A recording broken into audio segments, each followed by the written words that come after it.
আমরা যারা জামাত ইসলামীর বাইরে আজকে কষ্ট করে প্রচারণা মিছিলে অংশগ্রহণ করেছেন, আপনাদের কাছে অনুরোধ করব সম্মেলন সফল করার জন্য পরিশ্রমের পাশাপাশি আল্লাহ রাব্বুল আলামিনের সাহায্য এবং রহমত কামনার জন্য আমরা প্রত্যেকেই 2 রাকাত করে সালাতুল হাজত নামাজ আদায় করব।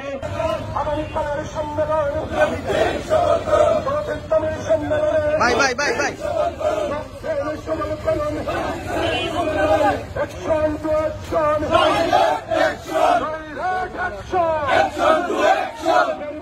মাটি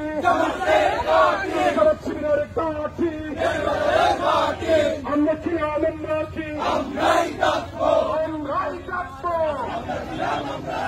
আমরা ছিলাম আমরাই থাকবো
আল্লাহ আকবার।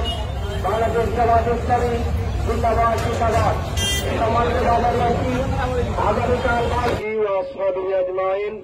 সম্মানিত বিয়ানীবাজারবাসী, সংগ্রামী ছাত্র জনতা, আসসালামু আলাইকুম ওয়া রাহমাতুল্লাহ।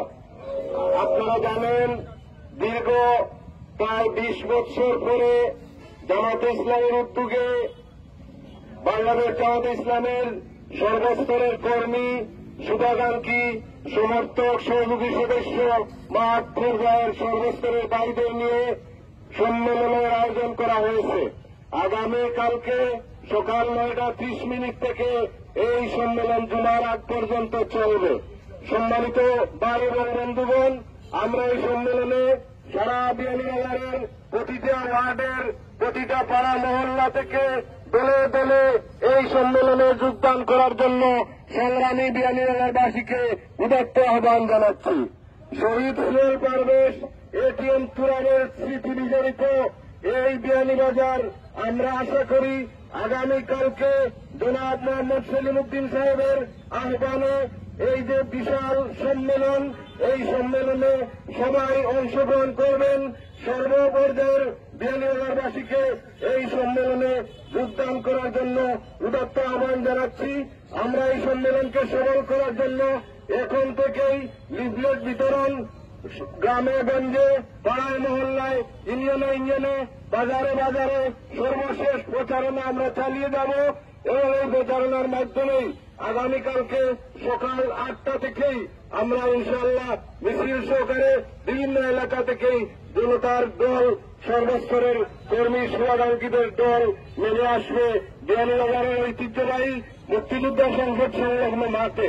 সম্মানিত ভাই এবং বন্ধুগণ, আমরা ব্যবসায়ী ভাইদের, সর্বস্তরের শ্রমিক ভাইদের, সাংবাদিক বন্ধুদের এবং বিয়ানীবাজারের সর্বস্তরের ভাই এবং বন্ধুদের এই সম্মেলন সফল করার জন্য সহযোগিতা কামনা করছি এবং আমরা যারা জামাত ইসলামীর বাইরে আজকে কষ্ট করে প্রচারণা মিছিলে অংশগ্রহণ করেছেন, আপনাদের কাছে অনুরোধ করব সম্মেলন সফল করার জন্য পরিশ্রমের পাশাপাশি আল্লাহ রাব্বুল আলামিনের সাহায্য এবং রহমত কামনার জন্য আমরা প্রত্যেকেই 2 রাকাত করে সালাতুল হাজত নামাজ আদায় করব এবং সম্মেলন সফল করার জন্য সর্বস্তরের বিয়ানীবাজারবাসী এগিয়ে আসবেন এই প্রত্যাশা ব্যক্ত করে আমি দেশি প্রবাসী সকলের সহযোগিতা কামনা করে আমার বক্তব্য এখানে শেষ করছি। আসসালামু আলাইকুম ওয়া রাহমাতুল্লাহ।